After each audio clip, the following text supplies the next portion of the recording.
பள்ளிகள் திறப்பால் பழனியில் பக்தர்கள் வருகை குறைவு. அடிவார வியாபாரிகள் வாழ்வாதாரத்திற்கு அரசு உதவ கோரிக்கை. பழனி முருகன் கோவிலில் அதிகாலை முதல் பக்தர்கள் சிரமமின்றி சாமி தரிசனம் செய்து வருகின்றனர். பள்ளிகள் திறக்கப்பட்டதால் வழக்கத்தை விட பக்தர்கள் வருகை குறைவாக காணப்படுகிறது. பக்தர்கள் மகிழ்ச்சி. அதிகாலையில் கூட்டம் குறைவாக இருந்ததால் வெளியூர்கள் மற்றும் இலங்கையிலிருந்து வந்திருந்த முருக பக்தர்கள் மிக விரைவாக சாமி தரிசனம் செய்து மகிழ்ச்சி அடைந்தனர். கூட்ட நெரிசல் இல்லாததால் பக்தர்கள் நிம்மதியாக வழிபட்டனர். அடிவார வியாபாரிகள் வேதனை. அதே சமயம் பழனி மலையடிவாரத்தில் சிறு வியாபாரிகள் கடும் வேதனையில் உள்ளனர். நீதிமன்ற உத்தரவுப்படி கோவிலுக்குள் வியாபாரம் செய்ய அனுமதி மறுக்கப்பட்டுள்ளது. இதனால் நடு ரோட்டில் கடை விரித்து வியாபாரம் செய்ய வேண்டிய நிலை ஏற்பட்டுள்ளது. அங்கும் இருபுறமும் நிரந்தர கடை வைத்து உள்ளவர்கள் இவர்களை விரட்டி அடிப்பதாக வேதனை தெரிவிக்கின்றனர். வியாபாரிகள் கோரிக்கை. அன்றாட பிழைப்புக்கே வழியில்லாமல் பழனி முருகனை நம்பி வந்து உள்ளோம். நீதிமன்ற உத்தரவை மதிக்கிறோம். ஆனால் எங்கள் வாழ்வாதாரத்திற்கு தமிழக அரசு மாற்று இடம் ஒதுக்கி தகுந்த பாதுகாப்பு வழங்கி உதவ வேண்டும். எங்கள் பிழைப்புக்கு வழிவகை செய்யுமாறு அரசை வேண்டி கேட்டுக்கொள்கிறோம் என வியாபாரிகள் கோரிக்கை விடுத்துள்ளனர். நியூஸ் 21 செய்திகளுக்காக செய்தியாளர் கணேஷ். நாங்கள் இலங்கையிலிருந்து வந்திருக்கோம். இந்த பழனி மலை முருகன் மீனாட்சி அம்மன்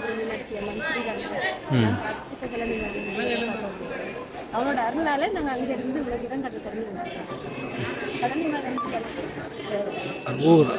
வணக்கம். சிதம்பரம் சைட்லேருந்து வரோம். கைப்பட்ட கோயிலுக்கு வந்தோம். கோயில் சிறப்பான தரிசனம் நல்லா இருக்குது. ஒன்றும் பிரச்சனை இல்லை. எல்லாமே சிறப்பாக செஞ்சு கொடுத்துருக்காங்க. நல்லா அருமையான தரிசனம் இருக்குது. கூட்டம் ஓரளவு இருந்தாலும் அதுக்கு தகுந்த மாதிரி நல்லபடியாக நம்ம அரசாங்கம் வந்து நல்லபடியாக தரிசனம் சிறப்பாக இருந்தது. தரிசனம் சிறப்பாக இருந்தது. பஞ்சாமிர்தம் தான் தவறிடுச்சு. பஞ்சாமிர்தம் நல்லபடியாக இருந்தது. இந்த அரசாங்கம் நல்லபடியாக பார்த்து நல்லபடியாக மேலே கரெக்டான இதில் நடத்தி வசதியில் எப்படி இருக்கு? வசதியெலாம் நல்லா பக்காவாக பண்ணியிருக்காங்க. எந்த இதுவும் கிடையாது. இன்னைக்கு செவ்வாய்க்கிழமை இருந்தாலும் கூட்டம் கொஞ்சம் கம்மி. செவ்வாய்க்கிழமை இருந்தாலும் கூட்டம் கொஞ்சம் மாதிரி கூட கம்மியாயிடுச்சு. எதனால கூட்டம் கம்மி? ஒரு சின்ன ஒரே ஒரு விஷயம் மட்டும், முடி எடுக்கிற இடத்துல மட்டும் 200 காசு வாங்குறாங்க. அது கொஞ்சம் தவிர்த்துட்டா கொஞ்சம் நல்லா இருக்கும். மற்றபடி வேற ஒன்றும் இங்கே குறை சொல்ல முடியல. ஆனால் இலவசம் போட்டிருக்காங்க. அந்த இலவசமாக கொடுக்கல. அது எல்லாருக்கிட்டுமே தெரியாமல் வசூல் பண்ணிட்டு தான் இருக்காங்க. அது கொஞ்சம் அரசாங்கம் கவனம் செலுத்தினா நல்லா இருக்கும். நன்றி. இப்போ எல்லாம் வரமாட்டேங்க. நாங்கள் பெரம்பலூர் மாவட்டத்திலேருந்து நன்னை கிராமத்துலேருந்து வந்திருக்கோம். நாங்கள் எல்லாருமே ஒரே ஃபேமிலி தான். காலையில் 3 மணிக்கெலாம் வந்துட்டு உள்ளே சாமி தரிசனத்துக்காக வெயிட் பண்ணி உள்ளே போய் பார்த்தோம். ரொம்ப நல்லா இருந்துச்சு எல்லாமே. உள்ளே எங்களுக்கு ரொம்ப மனசு மகிழ்ச்சியாக இருக்குது. ரொம்ப நன்றி. ஓகே. நாங்கள் பெருமளம் மாவட்டத்திலிருந்து வந்துட்டுருக்கோம். இப்போ நாங்கள் நன்னையிலேருந்து பார்க்கலான்ட்டு திருவிழாவை பார்க்கலான்ட்டு வந்தோம். நல்லா மகிழ்ச்சியாக தான் இருந்துச்சு. ஜாலியாக தான் இருந்துச்சு. எந்த கோயிலுக்கு வந்தீங்க? முருகன் கோயில். பழனி முருகன் கோயில்.